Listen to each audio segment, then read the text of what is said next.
I'm Rob Licuria, Senior Editor at Gold Derby, here with Abubakar Salim, who stars in Raised by Wolves as Father, an android sent to colonise a new planet.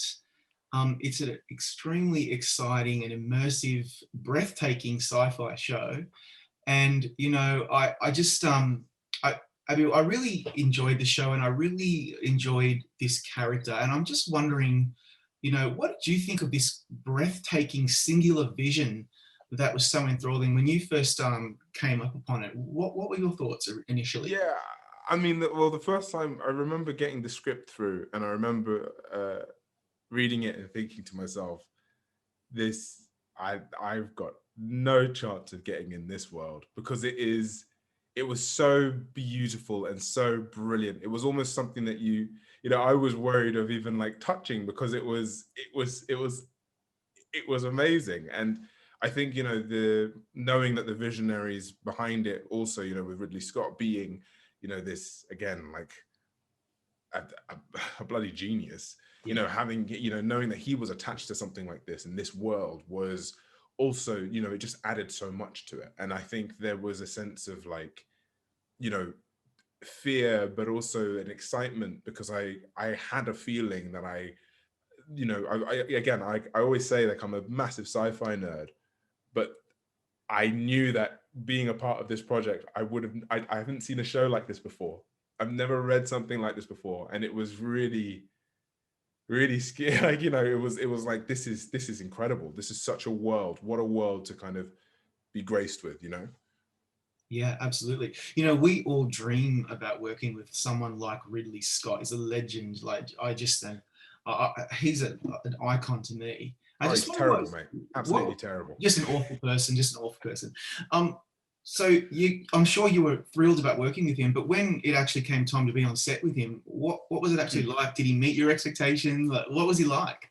I mean, he's just a lovely, humble, like grounded human being. I think, he's he's a great director because, a lot of the ideas that end up happening or the choices that you make on set end up feeling like it's yours, but it was his.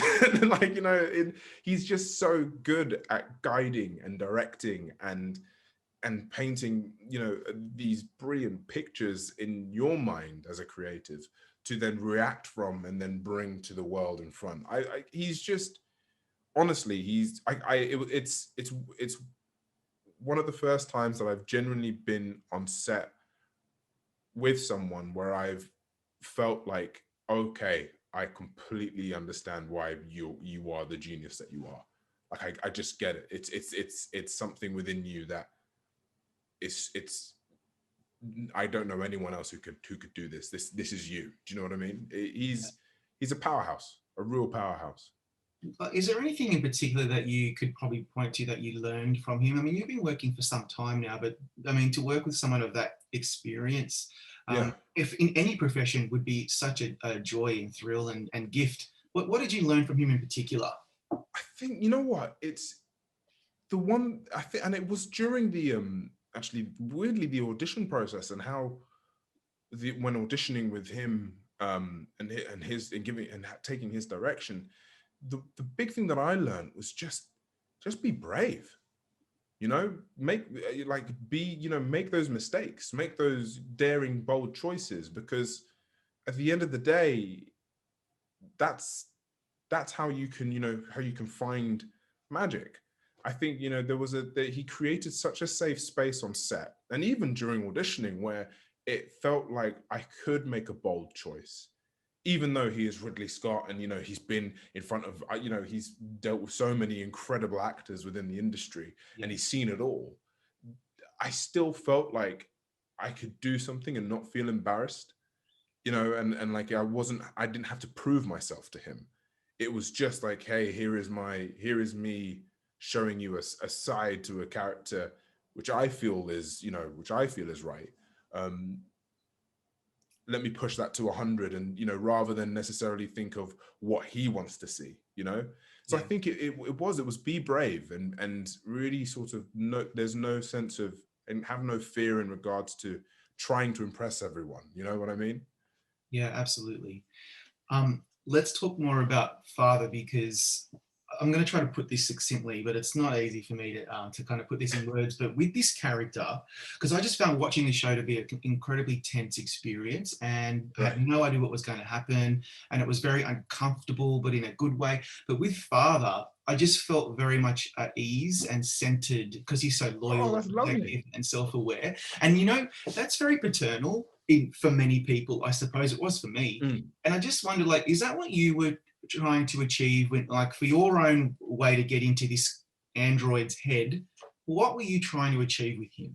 I think, yeah, I think ultimately it was trying to focus on trying to be like the perfect parent. I mean, there is no way of being a perfect parent, right? And like I think there is this, you learn on the job, right? And the thing is, it's like I think the way in which I kind of approached it was like, okay, I'm this android who has access to like Google, let's say, and probably like 1,000 and God knows how many results are coming in my head of how to be a good father. So I was like trying to, filter all these things at the same time as being like, okay, what would he think, or like, the android think, father think of what would be a perfect father. And that's kind of how I approached it. This idea of being having this being calm, thoughtful, trying to be as useful as possible, as possible. And I think that all this, influenced the way in which I spoke with mother and spoke with the children, but also with the mentality of me being an AI, trying to understand what it means to be a parent as well, be human. That's also evolving in my system. So how does that reflect? So all these things were playing in my head at the same time. It was almost like being born for the first time and your role is to be a father, and then developing from there. And I think that's where it came from. And again, the beauty of with working with Ridley as well was that he directed both me and Amanda in the sense of thinking about the cadence and thinking about the music of the voice and how that will affect the character and affect the people around you. So there was all those elements as well that were added to the character of father, and Yeah, of course the jokes. So they helped a lot. they were the best. Because sometimes when we're watching actors playing androids, there's been plenty of examples of that. There is sometimes where I'm out of it and I think that's an actor playing a robot. Playing an android, This, right? I just didn't really feel, I was totally buying it immediately. I was in there, I was in it. And then I started marveling about how these two androids are really complicated because they appear to show or demonstrate genuine emotion. And I'm just wondering, how do you thread that needle so carefully? Because you're playing a robot, but this being is actually probably even more human than a lot of human characters. So what are you doing in your head to make that work authentically? Yeah, I mean, I always say that a lot of the influence comes from how avidly playing like video games and stuff, and watching how they their take on androids. Because again, if you look at it, and if you're watching a game, it's not an actor playing an android, right? It's an actual computer or some form of thing moving. So a lot of influence comes from that. But I think there is this balance of having of playing the fact that although to other people I am an android, and even though I know I am an android, it's like it's that thought of like, okay, I'm a boo, but am I playing a boo? No, I'm just playing from my experiences, playing from what I've taken on. And I think that's the exact same for for father, for example. He's taking from his experiences, from what he has processed in his systems as to how to approach being a father, you see. And I feel like that's where the character plays to, and it's just about being honest and truthful with everything that is said and really believing everything that you said. I think yeah, you're right. It's very easy to fall into the danger of playing a robot, or having some form of idea of what an android is. But I think it really helped the fact that the name was father, and then really laser focusing on that and what that means. and Yeah. that really helped influence the choices made, and just again the cadence and the way I held myself. And of course you've got the outer world of it all, the sci-fi world of it all, but ultimately this show is about relationships, right? Yeah. It's about family, and it's about that, what it means also as a human to have a second chance. So there is so much more to it than just playing a robot that bleeds white blood. Yeah. Absolutely. When I spoke to Amanda, actually, she had a similar view to what you just said, because this show is so ambitious conceptually. Mm. But at its core, to me, it's about family and identity and religion and all those other things. But yeah, I just find it really interesting that a lot of people have taken away this domesticity about these two characters. It was very Yeah. domestic.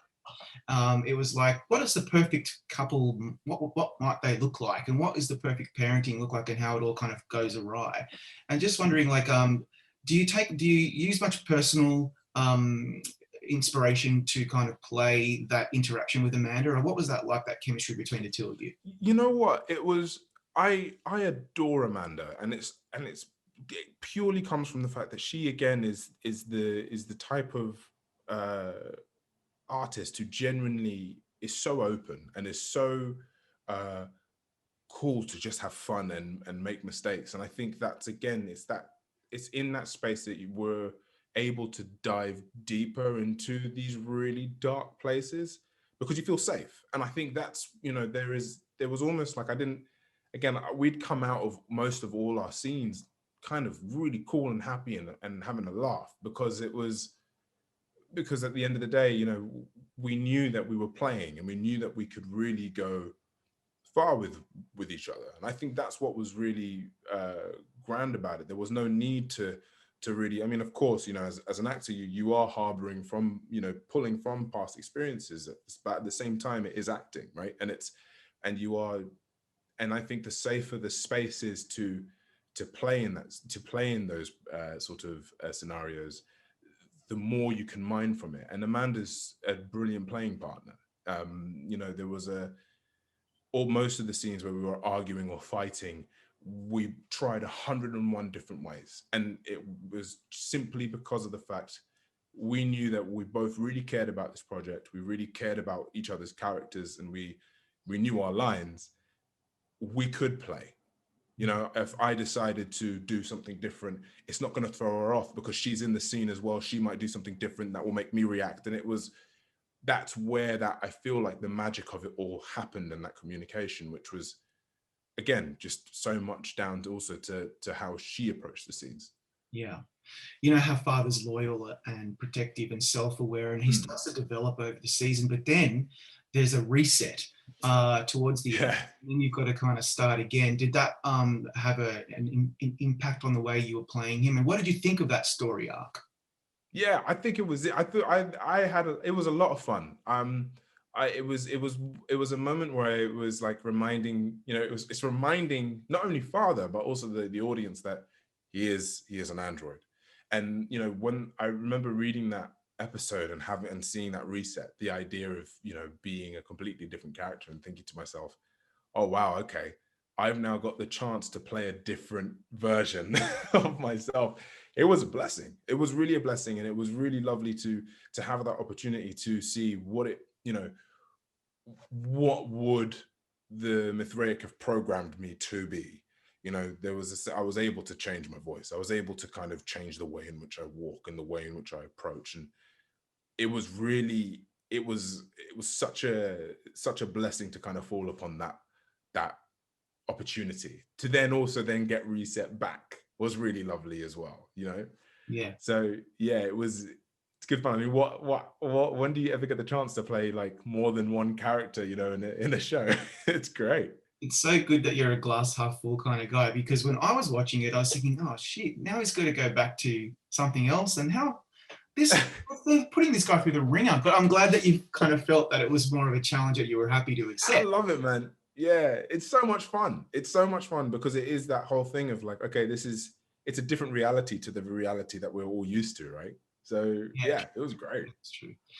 Talking about things that are slightly more deeper, this show Mm, makes a really bold statement about religious extremism and zealotry, and I think it's mm. actually become quite relevant in this day and age. The last 12 months has been a bit of a shit show that we've seen in various parts of the world about that kind of thing. I'm just wondering whether that aspect of the show interested you, or how did it resonate with you personally when you took on the role? Yeah, I think the beauty of the one thing that I really enjoyed about the show and that I loved about the writing that Aaron did and brought to us is that he presented these two different sides of belief and of faith, and he didn't say which one was right or wrong. He just presented them, and he presented the nature of how each one behaves, and you can see, you can see both the light as well as the dark within both, both spaces. And I think what it did really, what and that's what I kind of really enjoyed about it, was because it's coming from a like almost like a bird's eye view, and it's coming from the perspective of like, okay, you now decide as the viewer, or you as the audience, you decide on what works and what doesn't. But I've presented to you both sides of the coin, which I think a lot of the time, we are, depending on where we are, be it social media, be it wherever, I think a lot of the time we end up building this tunnel around us that ends up just, we create an echo chamber of hearing the same things that we want to hear. And we don't necessarily listen to the other side. And I think that's what was really great about this show, was that it did present both sides. And I think we could learn in a way of that idea of actually giving thought and listening to the other side to then have some rational conversation, rather than creating this massive friction between the two. Because in this show, that friction and that kind of separation ended up destroying Earth. You know Yeah. what I mean? So it's almost like trying to find a union in there, or some form of, not necessarily like finding a middle ground, but it's about listening.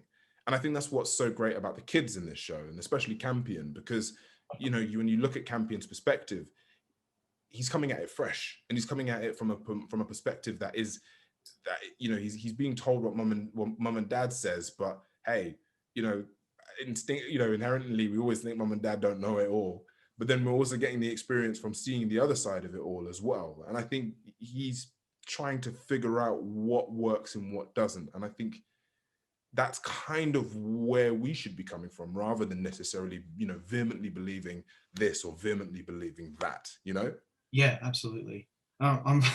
It's one of my weaknesses, that I will just sit in my camp, in my bubble, and just argue until I'm red in the face. So that's completely. And you know what? And that's fine. And like, yeah, there is that sense of like, and I think that's normal.